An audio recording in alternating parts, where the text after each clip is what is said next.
thanks to the support as a channel member, Tristan McDonald. We have 2 games remaining in the season to try and secure our automatic promotion to the championship.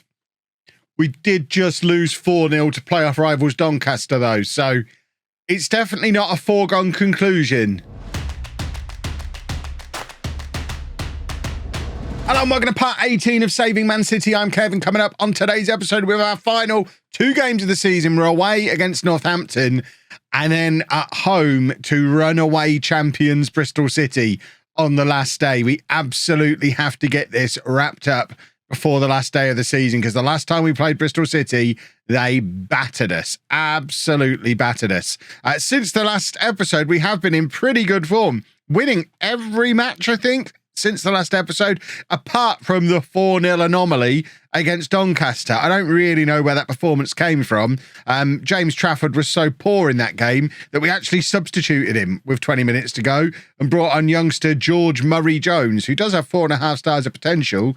And if Trafford carries on as he is, might get in the team sooner rather than later. But this is what the league table looks like. We are 4 points clear of Blackpool. So a win against Northampton and we are promoted, and we don't have to worry about what happens against Bristol City on the last day. And as a Peterborough fan, I can't think of a nicer way to secure a promotion than beating the Cobblers. So fingers crossed, we'll go and do exactly that. This is the team we're putting out there. We've got Trafford in goal, a back four of Flynn and Betty, Katongo and Sweet, Charles at the base of the midfield, Fiorini and Taylor ahead of him, Hamilton and Dixon as the wide players with Coburn up front. Let's get this team out onto the pitch at this tiny little Sabutio stadium that they call a football ground.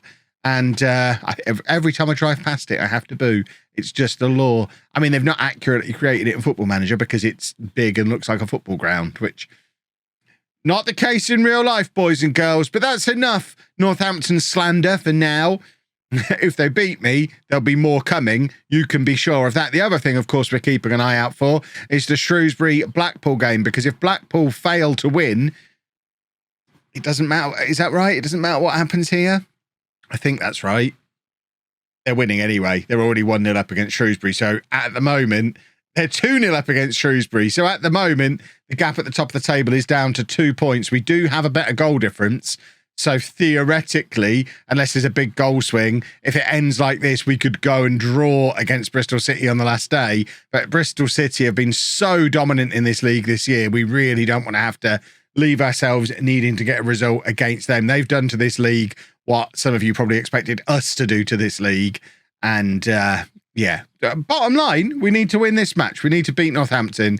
We need to secure our spot in the championship, because being in the championship when the transfer embargo lifts, having not yet gone into administration, that's a big positive. That leaves us just one step away from the Premier League. And once we're back in the Premier League, I mean, I might be getting ahead of myself here, but once we're back in the Premier League, that debt should be relatively easy to clear, you would think. Coburn is in and Coburn scores. It's a goal that's kind of exploded from nowhere. The Northampton players giving it away on the edge of their penalty area, and Coburn's just took one touch and absolutely smashed it past the Northampton goalkeeper. It's a weird little bouncing around the ball. It's actually Hamilton who toes it on to Coburn, and Coburn's just not going to miss from there. He's absolutely leathered it.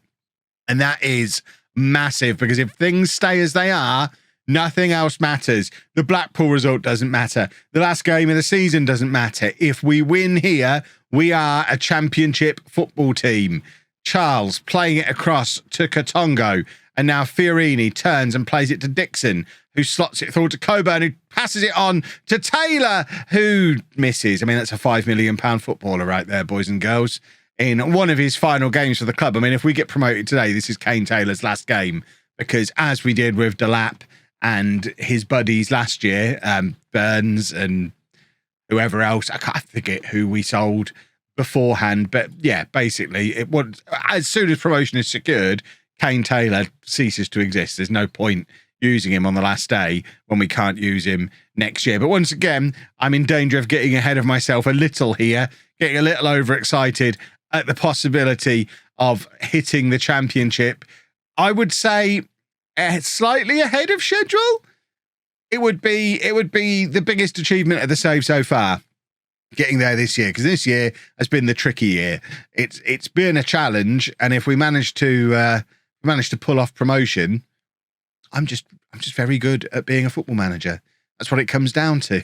Mbete then playing it forward to Flynn, who touches it inside, comes in field himself actually, plays it back to Shea Charles, and now Fiorini shooting from range. It's taken an enormous deflection that ends up safely in the hands of the Northampton goalkeeper, and it remains 1-0. I mean, it's too close for comfort, really. Blackpool are 3-0 up. There's no way they're dropping any points there today. And a goal from Northampton leaves us with an awfully unpleasant final day of the season ahead of us. Right, Shea Charles is going to come off here. We're going to bring on Nico O'Reilly and switch the system to this one, and we'll play Thorndyke as the more advanced of the midfield three. Yeah, that's right. 10 minutes to go. We've withdrawn our holding midfield player and decided to go a little bit more attacking, because my blood pressure will feel a lot more happy at 2-0. And to be honest, it'll feel a lot more happy at 2-0 or 1-1 than it feels at 1-0 to us. So I'd rather, one way or the other, a goal goes in soon. That's not the one I wanted. Oh, good. It's the good old-fashioned first goal ever for Northampton. And that puts a lot of pressure on us going into the final day of the season. I mean, we've still got 10 minutes to try and get back into this. Oh, there you go. Not my fault. The tactical changes hadn't gone through. So now we have very good reason for making that change. And it looks like I'm responding to conceding a goal. In the edit, let's switch that around and make it look like I was being a proactive manager. Coburn on the edge of the area. We've got a couple of minutes left of normal time in this match. Fiorini to Samuel. Now Wright Phillips plays it across to Coburn. And there's another one. It's 2-1. We're all looking at the referee. We're all looking at the linesman. It doesn't matter. We have no VAR at this level. He stays onside. Coburn makes it a double for him. It's 2-1 to Manchester City. And once again, we are fingertips away from a spot in the Championship. It's a lovely driven cross from Wright Phillips, and Coburn is there to tuck it away. And that's got to be that. We'll have no more excitement now. Thank you. Blackpool are 5-0 up. It doesn't matter, because assuming Kev Maths is correct, Manchester City are a Championship football team. There's your confirmation. There's some more confirmation. I'm sure you do want a permanent deal struck for Coburn. Need I remind you why we're playing in League One in the first place? We can't be spending all the money on fancy football boys. But, I mean, we're being set budgets here, because it is interesting. The transfer embargo obviously lifts this summer. We can't be spending £26 million. The board have learned nothing. To be fair, that's the £26 million budget we've had since the non-league days, where we've just not been spending it. But we're not going to be going and spending it now either. As far as I'm concerned, we continue trying to reduce this deficit as much as possible. We don't want to be spending any money ever. The net debt is under £1 billion for the first time in the save. We don't want to push it back above £1 billion by spending money and signing players. We want to continue reducing the wage budget. We want to, I think we've probably reduced it. We've stretched that as far as it can go now if we ever plan to get back to the Premier League. But I don't think we can be spending money. I think we've got to continue trying to bring players in on free transfers and sell them on for big money. That's got to be the business model. But the important thing is we are back in the Championship. We've not yet had an administration, and the transfer embargo ends this summer. I mean, the worst time to get the administration will be next year when we're in the Championship, because it's already going to be very hard with the budgets that we've got. But that feels like a problem for future Kev that I don't need to concern myself with. Of course, this is the problem we're going to have now that we're a Championship team, is contract renewals are going to break our £10,000 a week salary limit, which I guess there's not much we can do about other than wait until the summer. I'm certainly not going to go over £10,000 a week while we're still under the transfer embargo and we can't bring players in for more than £10,000 a week. But I think some of these boys who are up for renewal next summer, the likes of Fiorini, Hamilton in particular, are probably going to need pay rises in the £15,000 to £25,000 range. And it's probably fair. They're going to be Championship footballers, good Championship footballers. If we're going to be able to sell them on at a profit, a big profit. If we're planning on selling those boys for £15, £20 million plus at some point, We've got to pay them appropriately now, haven't we?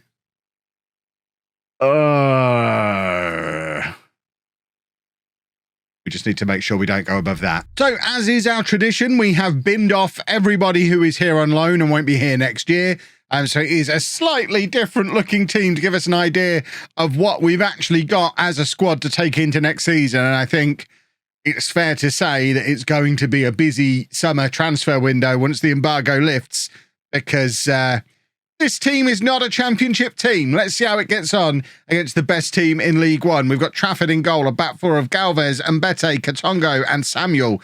Charles at the base of the midfield, Fiorini and O'Reilly ahead of him, Knight on the left, Wright Phillips on the right, and Thorndyke up front, because we don't really have a proper striker without Morgan and the t'other guy, Coburn, was that his name? Already forgotten about him. Out of sight, out of mind. He's down in the under-21s. I don't need to know his name anymore. He is done. And yeah, I'm already trying to concoct a plan for the summer. Bristol City's plan for today is to absolutely ruin us. They put 5 past a stronger team than this earlier on in the season.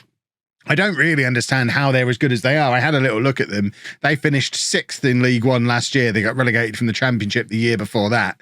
It's inexplicable why they're as good as they are this year.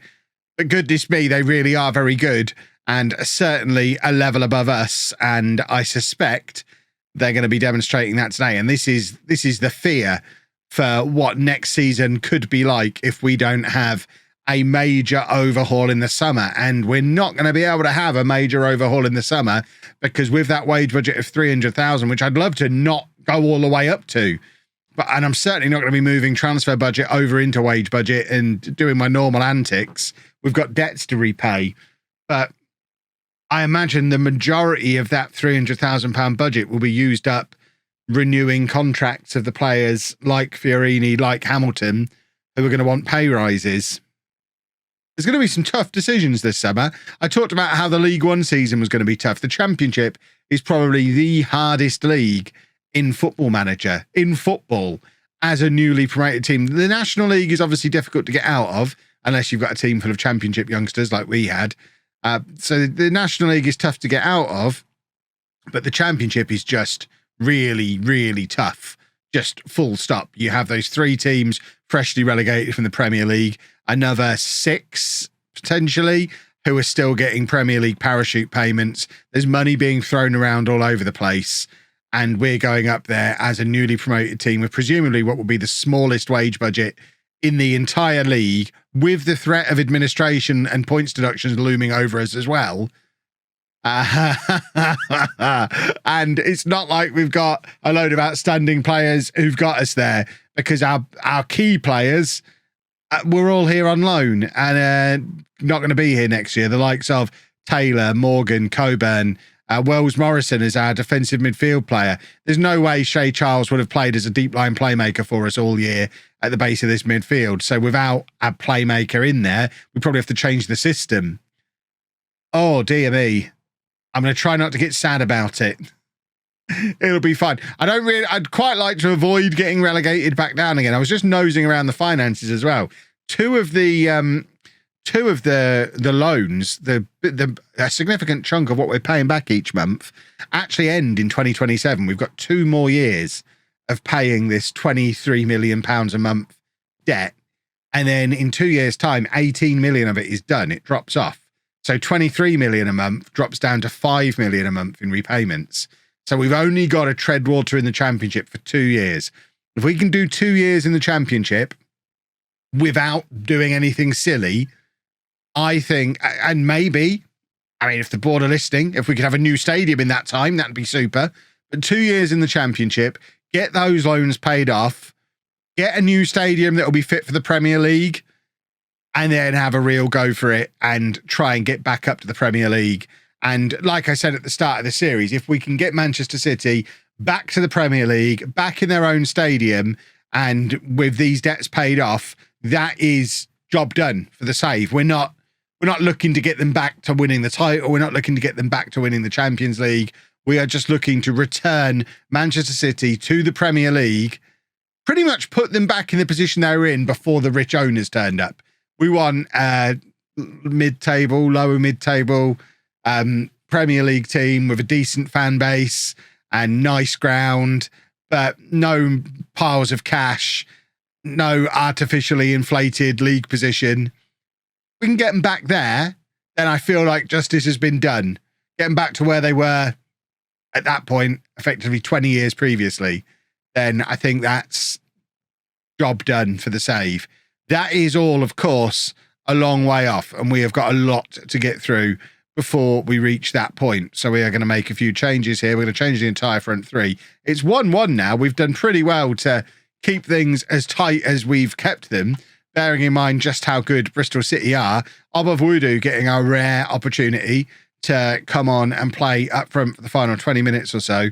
We're just going to make a couple more changes as well. We don't have another right back to bring on, so we won't be bringing a right back on. We'll bring Wilson as Brand on, and I guess we can take Mbete off at centre back, who is tiring. He's another one who's probably going to want a big money contract this summer. He's been a key player for us for a couple of years now. He's a little bit older than some of the other boys. He's the sort of player where we're basically going to have to make the decision: do we give him a £15,000-20,000 a week contract, or do we try and cash in on him? They're the only two possible outcomes, really. And some of these boys will get the contracts, and some of them will be sold to balance the books, and we'll bring free transfers in to replace them. And at the moment, I wouldn't want to speculate who gets what, because, like I say, some significant decisions to be made over the course of the summer. I would say this club still has quite a nice selection of centre-backs. So I think in an ideal world, we'd probably let a centre-back go, whether it's Katongo, whether it's Mbete or Charles. If we get a big offer for any one of them, then we probably let them go.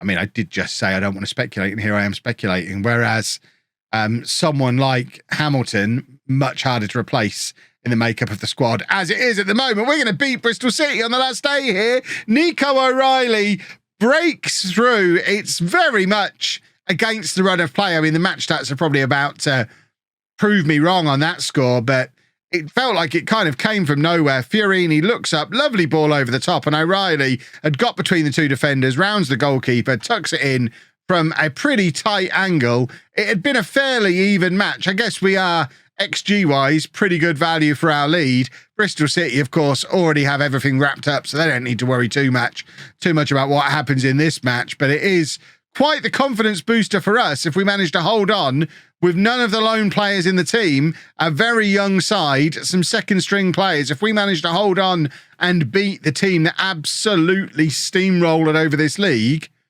that'd be very nice. Can we have a final whistle now, please, ref? Flynn heads clear. I'm looking at the clock, thinking, what have we got to do to get a final whistle? Bristol City still attacking. Samuel intercepts. And that is that. We have beaten Bristol City on the final day. That is, I mean, that's pretty impressive. I'll give them that. That was pretty impressive. 96 points is way more than I ever thought we'd get this season. We are in the Championship. Tomorrow is going to be a very interesting transfer window. If you've enjoyed that, please make sure you leave a nice big thumbs up on there for me. Subscribe to the channel for daily Football Manager videos. And thank you very much for watching.